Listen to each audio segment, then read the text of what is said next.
A crowded 747 has disappeared over the Atlantic. Air India's not showing up.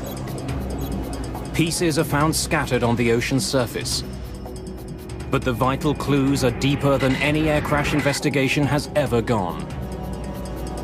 In this accident, we had nothing. It was just mind-boggling.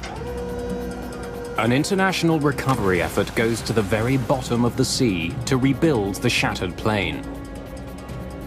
What they discover will send shockwaves around the world.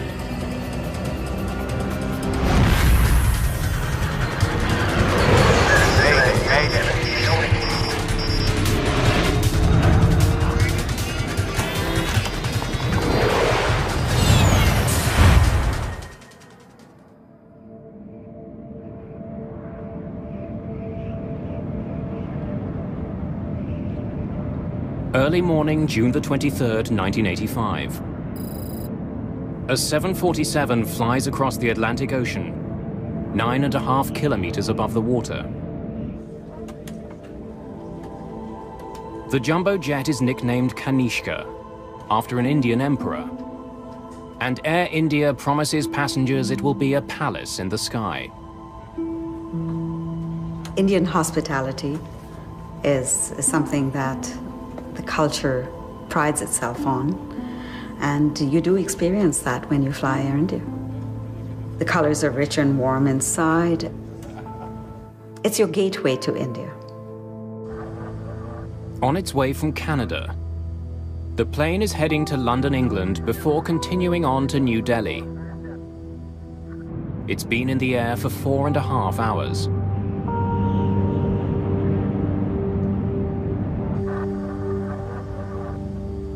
Captain Hansay Narendra is a veteran Air India pilot.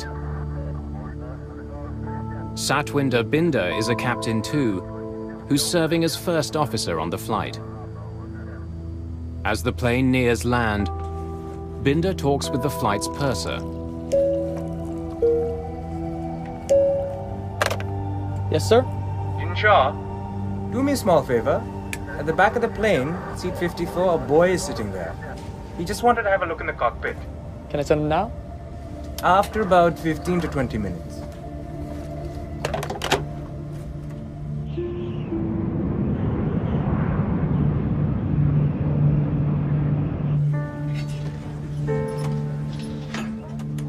There are 329 people on board, including passengers and crew. Many of them are flying to India to visit family or friends.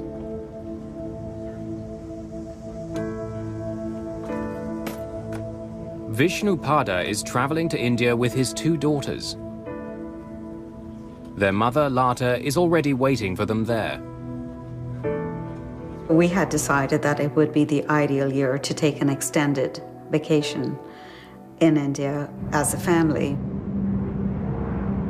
6 minutes after 8 in the morning, co-pilot Binder makes radio contact with air traffic control in Ireland.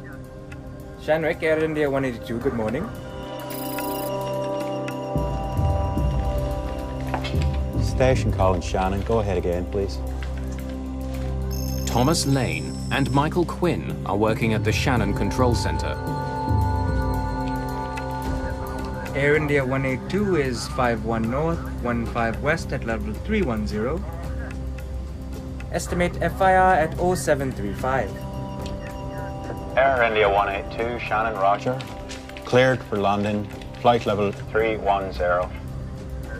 Air India 182 is cleared to London. Maintain 310. You want to come up front now? Yeah. Okay. Let's go.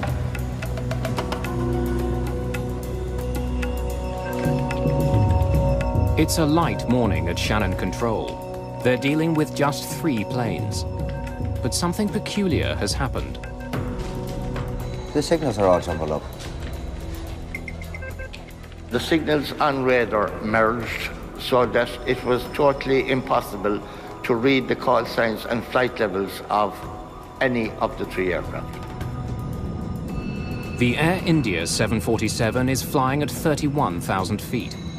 A TWA jet is several thousand feet above it, and a CP flight is 2,000 feet higher. All are traveling east. Because the planes are stacked on top of each other, the signals have merged on the controller's two-dimensional screen. Tom moved the tracker ball on radar and separated the signals.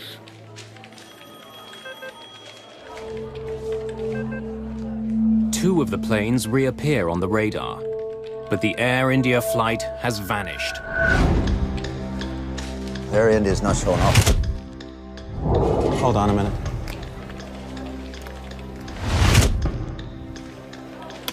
Air India 182, do you read? Air India 182, this is Shannon, do you read? Over. It's 8:14 in the morning. I had a gut feeling. To this day, I don't know why I picked up the phone.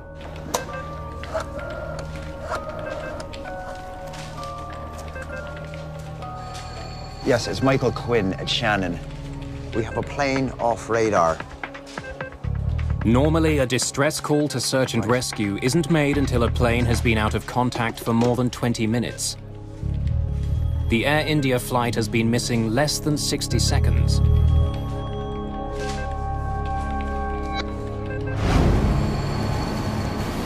Several ships in the area begin searching for signs of the plane. Its last known position is some 290 kilometers southwest of Cork. Just 2 hours after the plane disappears, a Canadian-owned cargo ship in the area confirms the worst. The first pieces of wreckage are discovered. Uninflated life rafts are spotted bobbing in the cold Atlantic. Then bodies are seen. It's quickly clear that no one has survived. In India, Lata Pada is waiting for her husband and 2 children to arrive when she hears the news from her brother. He sat me down and told me that, something terrible had happened. I was just in total shock, and, part of me was trying to digest the information, and part of me was trying to imagine if indeed the worst had happened, how I was going to continue my life without them.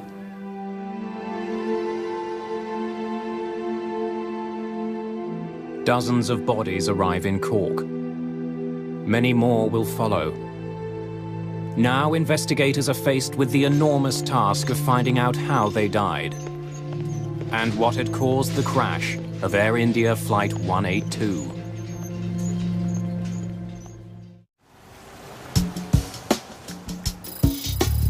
"130,000 people live in the city of Cork. Tucked into the southern coast of Ireland, it's long been a vital seaport.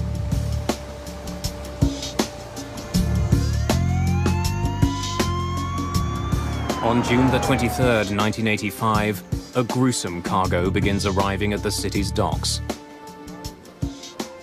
Just hours after Air India Flight 182 crashes into the sea, bodies and wreckage are brought in by boat. Dr. Cumin Doyle is a pathologist at the Cork Regional Hospital.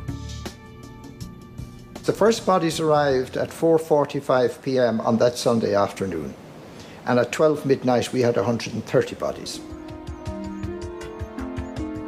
Doyle and his team will examine the bodies to see if they can find any signs of what caused the crash. It's an enormous undertaking for everybody involved, the hospital personnel, the police, the Navy, the Army, and pathologists like ourselves, but we just had to get on and do the job.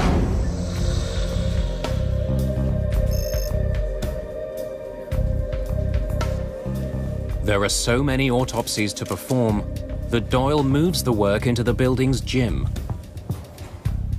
We had 3 police people working on each body, photographer, a ballistics expert, and a forensic odontologist. That is a person who examines the teeth, the face, for identification purposes. In just 4 days, autopsies are performed on 132 victims. All parts of the body were examined externally in detail, and every detail was noted down. We were looking, of course, for the causes of the fatalities. Doyle makes a telling discovery. Almost all the victims died in the air. Only 2 of the bodies showed signs of drowning, which indicated that the others were not breathing when they hit the water. There's something else that's common to many of the victims. A large number have had their clothes torn off. Now that was important, because if they had no clothes or little clothes, it indicated that they had fallen from 31,000 feet or so where this accident occurred. Some of the bodies also have signs of so-called flail injuries. These are breaks specific to bones in the hips, shoulders, and other joints. H.S. Kohler is the lead investigator into the Air India disaster. The flail injuries tell him the passengers weren't in the plane when it hit the ocean. They are caused by tumbling, violent motion of the body in air. And that is the pattern of the injuries when a passenger is thrown out of the aircraft at a high altitude. The autopsies show that somehow the plane had been ripped apart high above the water. Passengers were thrown into the sky long before the plane crashed. Based on the injuries, we could only say that the plane had broken up at 31,000 feet. We couldn't say what the cause of the breakup was. The biggest challenge in this accident was that we had no physical evidence available to us in this accident in terms of wreckage, in terms of passengers, crew, or in terms of eyewitnesses. In this accident, we had nothing. The most important job of the investigators is to try to find the plane's black boxes. The 2 devices record cockpit conversation and other technical information about the flight of the plane.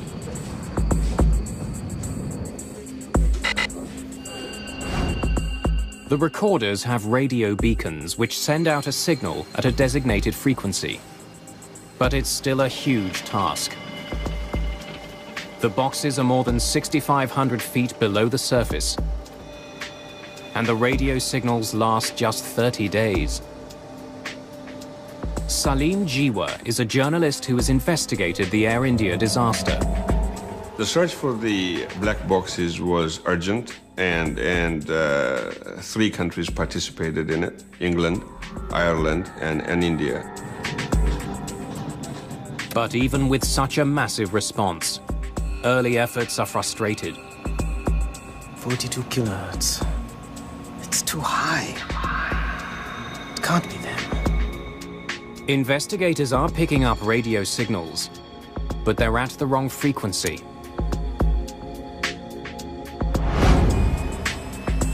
As the search continues, H.S. Kohler and his team study the maintenance history of the plane.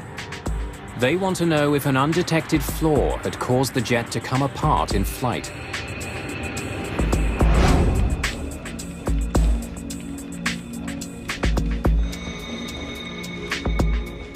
They uncover a potentially important piece of information. The Air India jet was flying with 5 engines.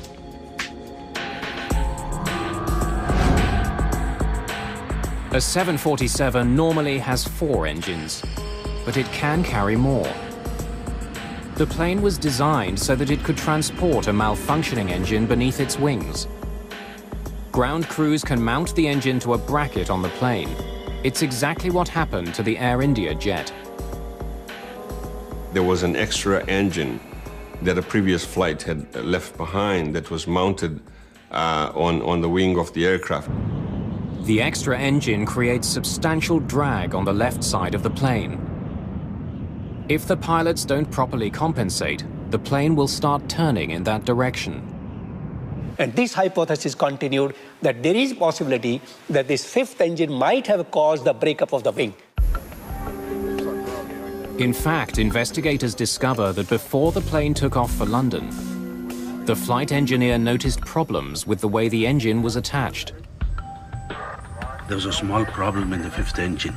I've asked them to fix it up. All right.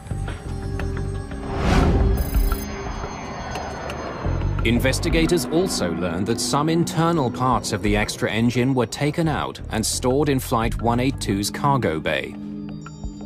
They are so enormous that pieces of the cargo door were removed to make the job easier. Some of the other parts of the engine went into the rear of the aircraft. Aircraft such as the 747 can handle this quite easily. It's routinely done. But if the cargo door wasn't reassembled properly, it could have led to an explosive decompression. In 1974, a cargo door blew off a Turkish Airlines flight shortly after it took off from Paris. The sudden decompression crippled the plane. It crashed moments later, killing everyone on board. Kohler must consider two theories. Either problems with the door or with the extra engine itself brought down the plane. If either one had taken place, there should be evidence on the plane's black boxes. Finding the recorders has become increasingly important. Almost 2 weeks after the search begins, investigators get news that helps them pinpoint the location of the black boxes. The signal will be higher. So this 42 kilohertz could be it. Tell the boats to look again. The piece of the black box which broadcasts the locator signal is made of ceramic. If it's damaged, the frequency of the signal can change. It means the strange frequency ships detected earlier could be the right one. Both the cockpit voice recorder and the flight data recorder are finally located. But they're so deep, it's difficult to bring them up. The aircraft was at 6,000 feet below the sea, and it was the depth that was sort of defeating. A deep-sea submersible is brought in.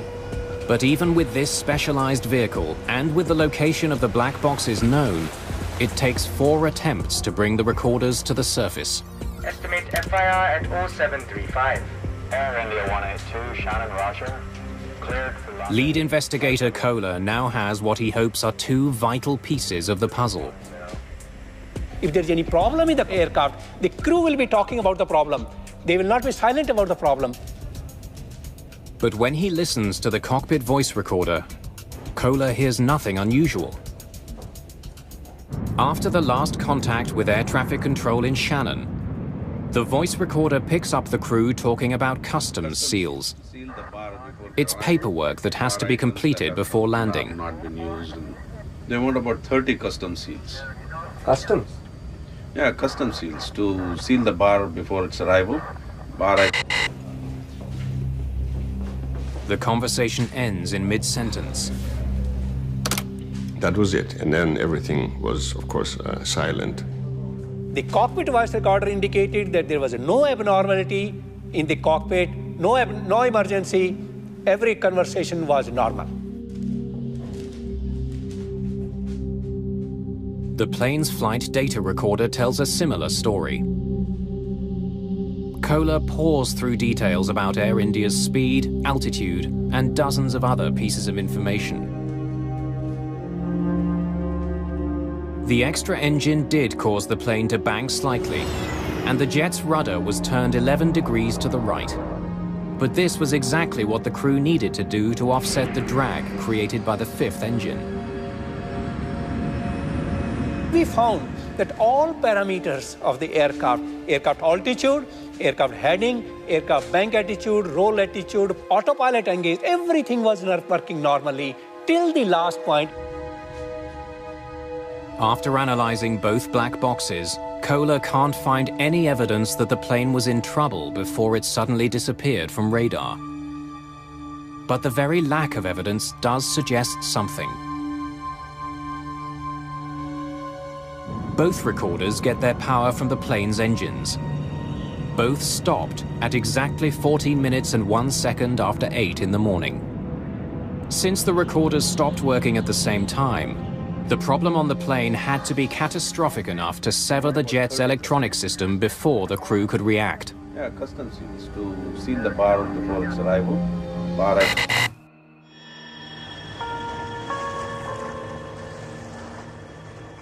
Investigators are becoming convinced that there are only two possible explanations for the crash: a devastating decompression or a bomb. They study the wreckage that's been found floating on the surface of the ocean, but it's just a small percentage of the entire plane. And none of it is helpful to investigators.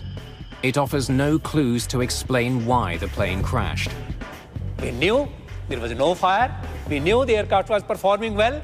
Everything was normal. There was no cockpit emergency, no warning. We got elimination of all the things, but we did not got the answer is what happened. To go to the cause of the accident, we had to go to the wreckage which was lying at the bottom of the sea. But what parts of the plane should investigators focus on? The black boxes were equipped with radio transmitters which made them easier to find. But the debris field is deep underwater and enormous, some 16 kilometers long and 6 kilometers across.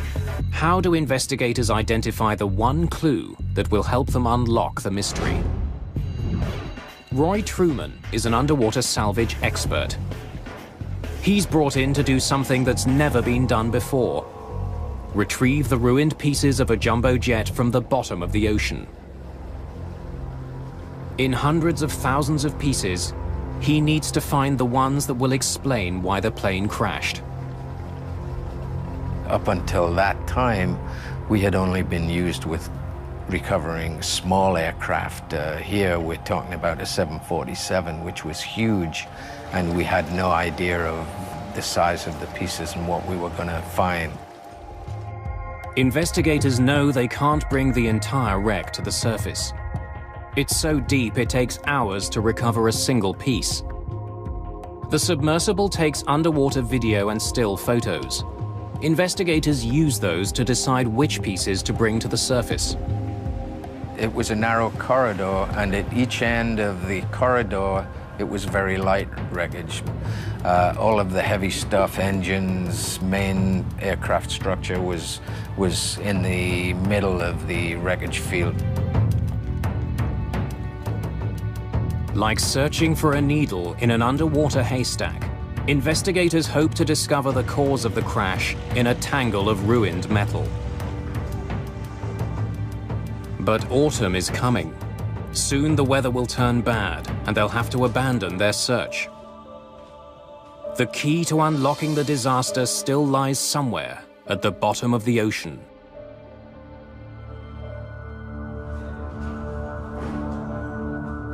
Investigators from India are scouring the ocean floor, trying to find out why Air India Flight 182 fell from the sky.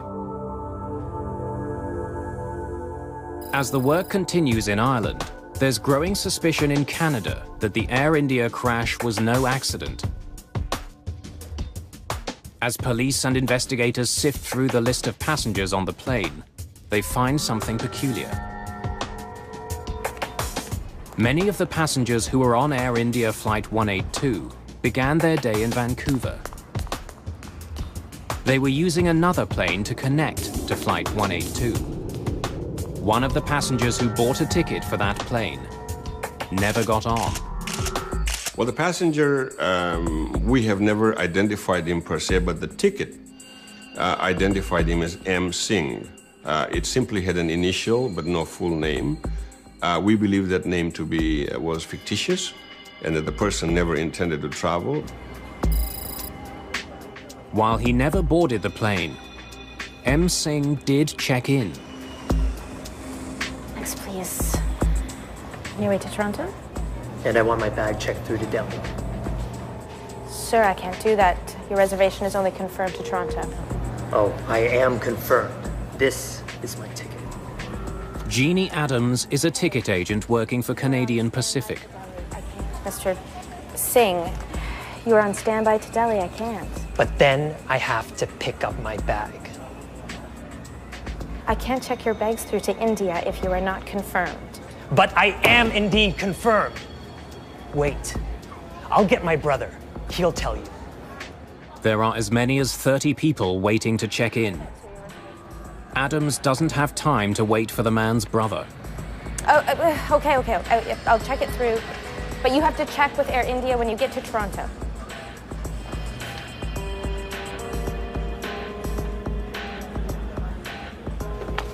Your seat is 10B. Even though Singh doesn't have a ticket taking him to India, his bag is checked straight through.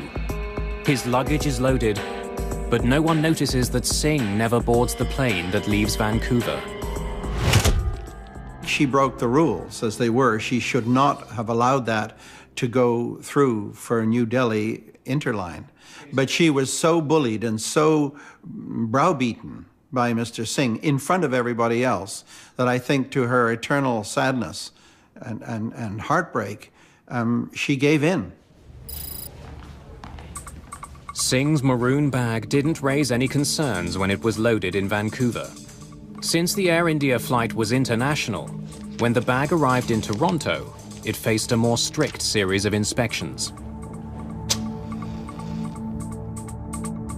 This is what it will sound like.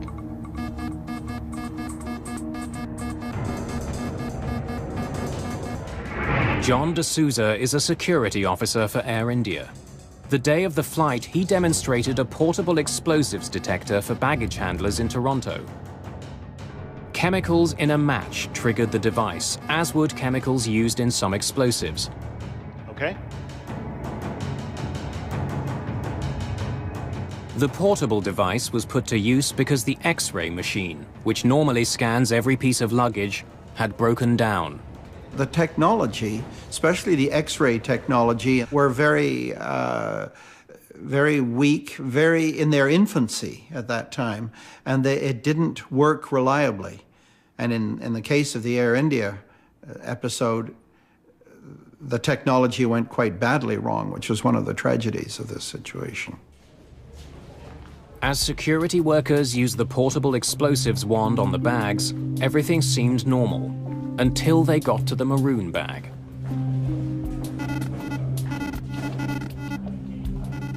The bag did trigger the device, but the sound it made was very different from the one workers heard during the demonstration.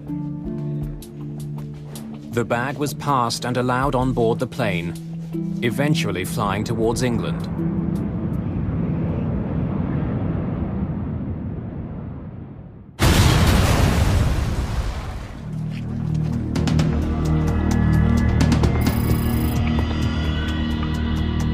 As Air India Flight 182 flies over the Atlantic Ocean carrying M. Singh's bag, an explosion rips through Tokyo's Narita airport.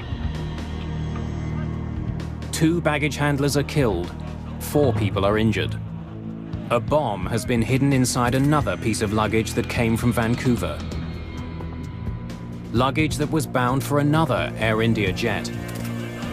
And it was headed for the cargo hold. When it exploded on the ground, once it was put on, the bag was probably just thumped a little bit, and it exploded as the 2 Japanese baggage handlers were putting it on a conveyor belt.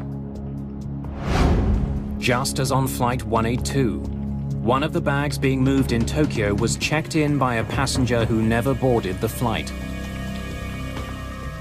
There was no X-ray machines in use at Vancouver Airport. There was nothing to stop that bag from flying to Tokyo. There's a disturbing connection between the Tokyo bombing and the Air India flight. The tickets for the men who checked both bags were bought on the same day by the same customer. The single crash of Air India Flight 182 has suddenly become part of a much larger story.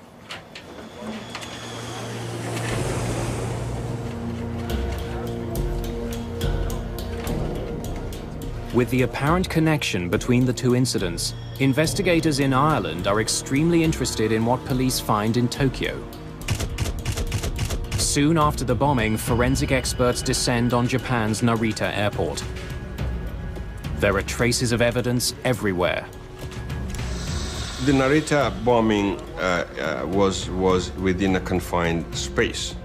So unlike the Air India Flight 182 situation where we had debris scattered over 9 miles under the ocean and pretty hard to retrieve, we had, in a sense, the good fortune of a contained area where an explosive device went off. Pieces of metal and circuit boards are embedded in the walls. Explosive residue clings to parts of the container that housed the bomb.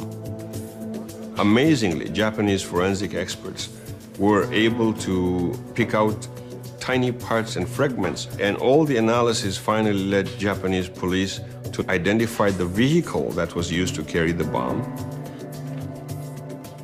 Experts even find serial numbers on pieces of the wreckage. Clues that show the bomb was hidden inside a specific stereo tuner made by Sanyo. All 2,000 tuners that were ever made were shipped to a warehouse near Vancouver, British Columbia. From there, they were sent to stores across the region. One of those tuners carried the bomb that exploded at Narita. Police have a difficult task trying to trace the sale of 2,000 tuners. They could have been sold to anyone. Most of the stores that had received the tuner had been sold out for years. But police get a break when they ask about the tuner at a store in Duncan, a tiny town on Vancouver Island. The last unit had been sold just a few weeks ago. They were able to figure out who bought the stereo tuner which contained the bomb. Police obtained the same sort of tuner that was used to house the bomb on Air India. They conduct tests to see how big the bomb would have to be to create the sort of damage that was found in Tokyo.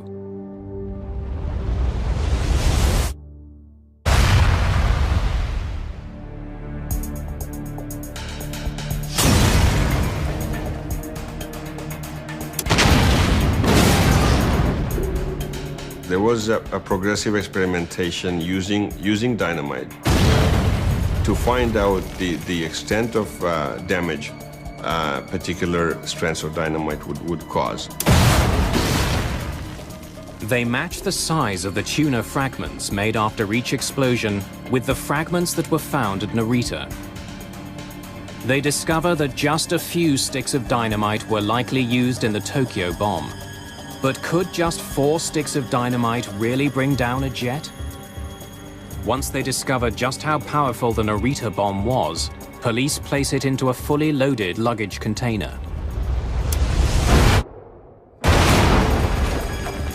The devastation is enormous. Any decompression caused by an event or an explosive device in the luggage hold would be sufficient to cause catastrophic results for that aircraft. You don't need much. 4 sticks of dynamite can do the job.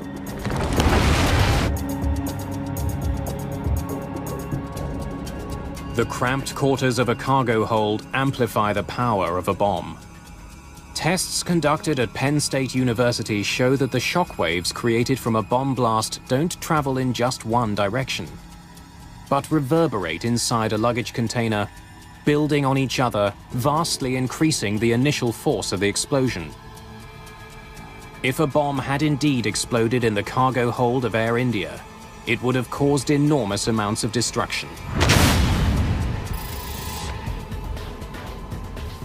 It's the sort of damage that should have left its mark on the remains of Flight 182. Investigators have a growing suspicion that this plane was brought down by a bomb. But they still have no proof. So the investigators were not only looking for something that was broken that might have caused the failure, but they were looking for signs of what caused the explosion, such as burning or solvent stains or possibly shrapnel in seats. It meant a lot tighter scrutiny of every piece of wreckage. We kept on analyzing each photograph. Is it giving any indication of an explosion? Is it giving any impact damage?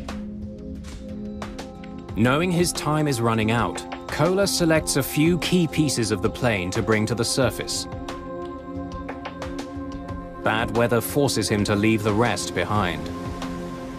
Kohler hopes the bits he does have can prove there was a bomb on board. Each piece that's brought up is carefully mapped to its original position on the jet. One of the most promising sections brought up from the bottom is the floor of the front cargo bay. When we recovered that item, we found that it had holes which are of a very special nature. Penetration from inside to outside at a very high speed. Curling of the edges of that one. And that was indicative of that perhaps this is the place where the explosion had occurred.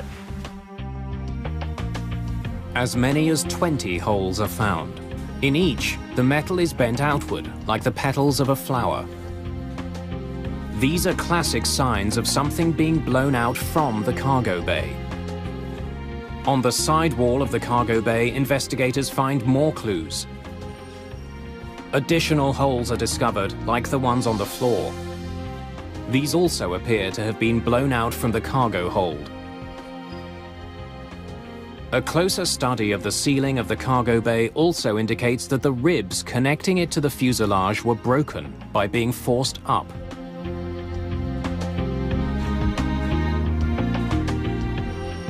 Investigators are convinced that the wreckage shows that a bomb had exploded in the forward cargo hold.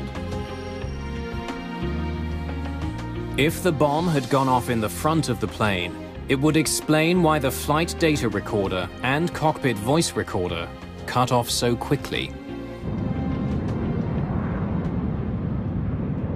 Like other 747s, the electronics bay on the Air India flight is located below the cockpit.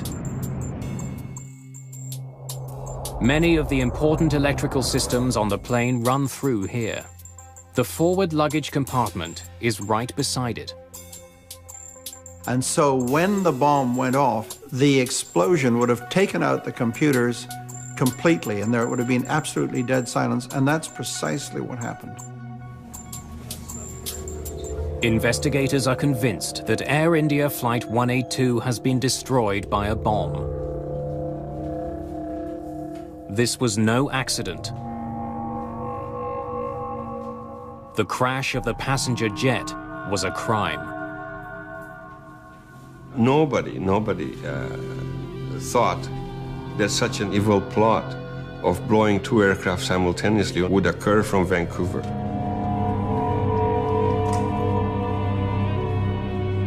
Exhaustive detective work creates a clear picture of what likely happened on board the Air India jet. In Toronto, M. Singh's bag is taken off the Vancouver flight and moved onto the Air India jet. It's put into a luggage container that's eventually placed at the front of the jet, right behind the plane's electronics bay. As the plane sailed over the Atlantic Ocean, the crew had no warning that a bomb was ticking down to disaster. They want about 30 custom seals. Customs? Yeah, custom seals to seal the bar before its arrival.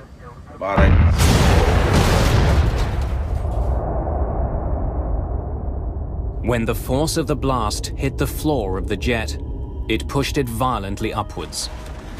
The thin fuselage would have been blown apart. The air pressure inside the plane would have rushed out, tearing passengers from the cabin and fatally crippling the jet. The debris scattered over 9 miles is an indication of how rapidly and how how fearsome this whole decompression was. But in this instance, the aircraft completely didn't stand a chance of flight. There was no way of continuing flight in this case. As the jet fell towards the sea, the forces put on the fuselage tore it apart. There were tail torn off and the wings would start breaking. And there's no way of sustaining flight after that. It goes into gyrations. Once it goes into gyrations, there was just massive structural failure. After months of painstaking work, investigators believe they have unraveled the cause of the Air India crash. They've proven a bomb brought the plane down. It's now up to police to find the bombers. But with so many deaths, and so many more possible if the Narita bomb had exploded in mid-air, there's immediate interest in making passenger jets safer. This was one of the biggest disasters in the Indian aviation history. And it could have been avoided if the procedures were in place. As the hunt for the killers continues, extraordinary steps are taken to tighten security and to see if jets can be made to withstand the force of a bomb.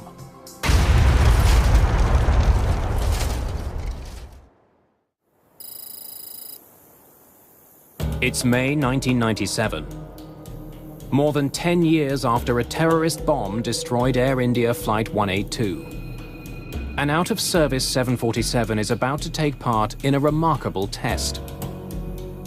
2 bombs are placed in the front cargo bay. 2 more are put in the back. Well, the Burning-Thorpe test was actually intended to prove 5 years worth of research, that we can protect an airplane using hardened luggage containers or hardened liners in the cargo hold. The plane is also pressurized to simulate the conditions a jet would encounter at cruising altitude. Pressurization is the key to that kind of experiment. The added energy that you have from the pressurization inside the airplane adds to the damage. You can think of it as a balloon. If you take a pin and you put it in a balloon that's uninflated, you get just a simple hole the size of the pin. However, if you blow that balloon up and you hit it with a pin, it pops catastrophically. When the bombs are detonated, the result is devastating. The force of the blast plus the pressure inside the jet just tore the plane apart. And that's the closest we can come to seeing what would have happened to a jet in flight. The destructive power of bombs on jets is well known. But what the tests at Bruntingthorpe showed was that relatively simple measures can substantially minimize the damage caused by an explosion. One of the bombs in the rear cargo hold was placed in a normal luggage container. But the bombs in the front cargo hold were different. One was placed in a specialized container strengthened with a material similar to that found in bulletproof vests. The other was put in a normal container, but placed beside walls that had been reinforced with a blast-absorbing liner. When the bombs explode, the front of the plane is virtually untouched. We had no breach of the airplane skin with the liner or with the hardened luggage containers.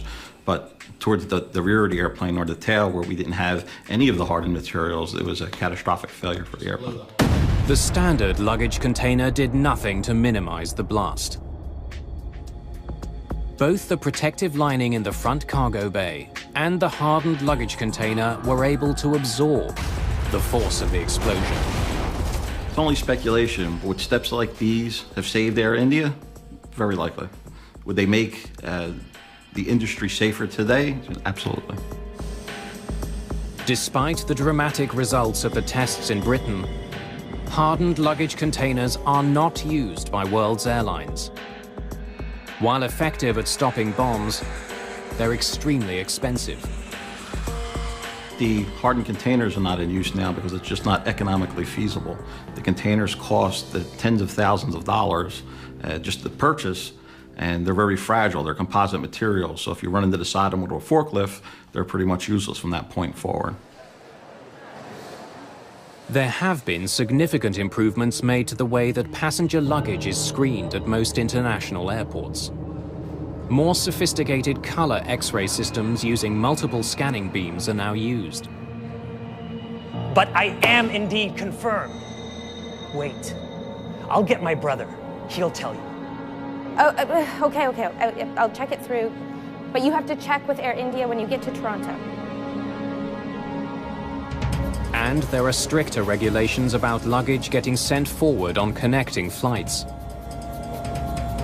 In the case of Air India, the most important thing of all was passenger baggage reconciliation. This is the key to detecting an explosive device or a terrorist. No plane leaves with baggage unattached to a specific passenger inside that plane. And that must be so.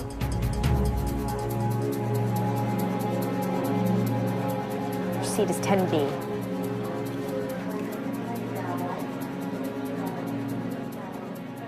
I think one of the most difficult piece of news for the families to accept was the many ways in which this tragedy could have been prevented.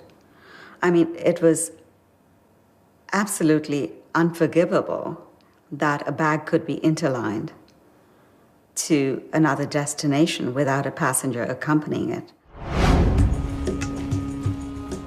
The quality of training that security guards at airports get also came under scrutiny during the years after the Air India crash. It's still an area of concern for some security experts. There's a real failure to train security personnel. And that failure is because you cannot pay rent-a-cops subsistent wages to look after your security when you get on board an aircraft. In the Air India case, police eventually traced the bombing to Sikh extremists living in Canada. They're fighting to have an independent Sikh homeland created in India. The man who confessed to assembling the bomb is sent to prison. The man suspected of masterminding the plot is killed several years later while under arrest in India. Both men had deep ties to Canada's West Coast Sikh community. It's a connection that still bothers Lata Pada. It was a deliberate act of terrorism, and hurts even more that they were executed by Canadians on Canadian soil against Canadians. More than 20 years after the destruction of the Air India flight, the shock of the day is still fresh. And many questions remain unanswered. We still don't know who the two people were who checked in the bags. Apart from the basics of who made the bomb, we don't know much about who else assisted them. We don't know who picked up those tickets. There's a vow of silence that has hindered the investigation. This inquiry will be launched immediately. In 2006, the Canadian government launched an inquiry into the Air India bombing. Another investigation of what happened and why. The shocking death of so many is a continuing source of anger and disbelief.